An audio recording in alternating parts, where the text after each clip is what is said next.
Whereas in America, everything was getting reinvented and all these new products were coming out. I was interested in the ones that had never really died out. I just put down some roots and decided to stay.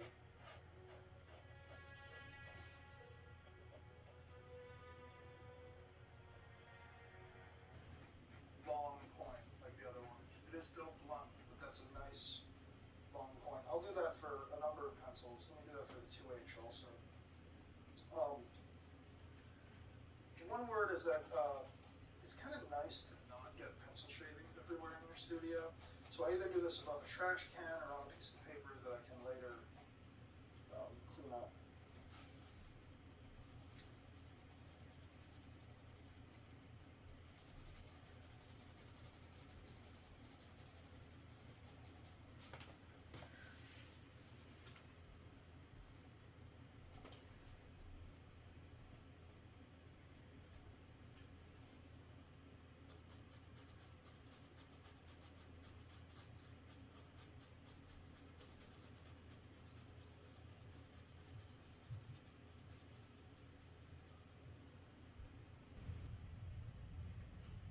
Any part of that that's necessary. I also really recommend to students to practice cross-hatching.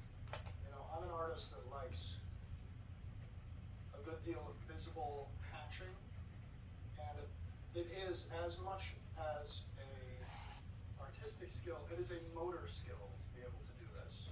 So practice just hatching along straight, parallel marks on materials for the day.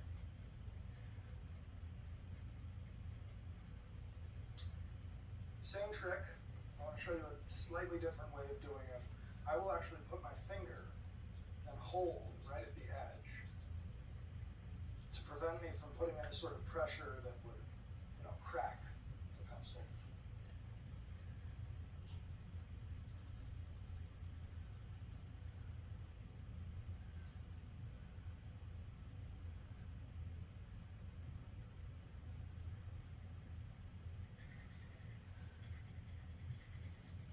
As you're learning to do this, it might be just a little bit safer with your finger out from time to time.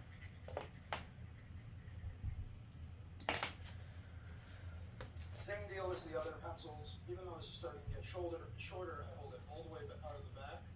And I can use this to make long, straight, simple marks. And try to track along the same mark again, just to practice that hatching concept, so that when it comes time for you to do some cross hatching, you've been working to develop that motor skill as well. So I'm sure that there's more to reference about pencils.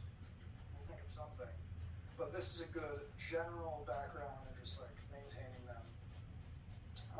My pencils sort of live on my easel while I'm using them, and at the end of the day, I might put them away in a pencil box or something like that, that it doesn't feel sticky. So one way we can tell is just by color, right? And you can see clearly on camera which of these two is darker and which of them is lighter. The other thing is that the newer kneaded erasers are less sticky. As we're drawing, we sort of hold them in our hands, and they're almost like a stress ball. Everybody's sort of moving them around and kneading them. Not only does it absorb your charcoal, it absorbs all your hand oils. So this is just stickier. It's not going to pick up as much stuff. The other way you can tell is by the way that it kneads. So a fresh or fresher kneaded eraser, you'll be able to knead into long strings and really clean it.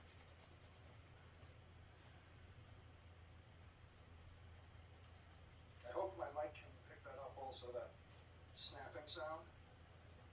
That's the sound of a fresh kneaded eraser. Let's compare that with the old one.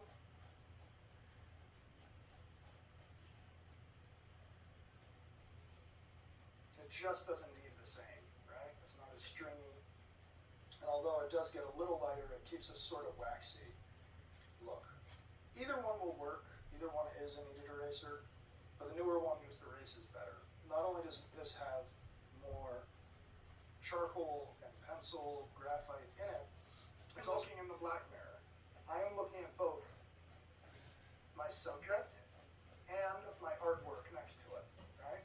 But I do not want to trick myself into thinking that I should make my artwork look good in the black mirror. The trick is to look at the impression here of what you see and make our painting look the way that we see there with our eyes open. In other words, I don't just flick my eyes back and forth looking at the black mirror in my work.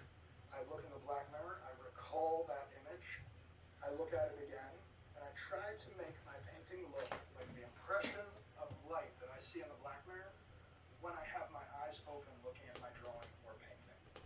Because this is a piece of welding glass also, it works slightly differently. If I turn around, it is actually a very useful tool for this accuracy concept.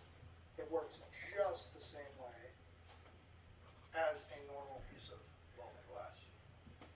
It's just a lot more expensive, and if you drop it, you're not going to be as happy. I believe that it will make a really nice clean grip also. That said, I always find myself in these situations where I'm sort of doing it by hand, I don't have a table, I'm in someone else's studio. I've just learned to do it through folding and then ripping lightly along that fold. So that's our Stonehenge paper that we like for graphite drawing. I'm going to put that aside with the bar. This is Canson paper.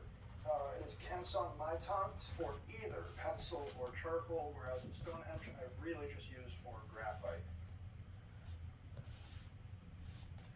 So that covers the papers that we'll be using for the Charles Bard projects and any sort of smaller sketching that we're doing. It's nice, inexpensive, versatile paper.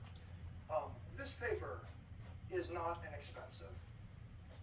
This is, and other papers for cast drawing. Each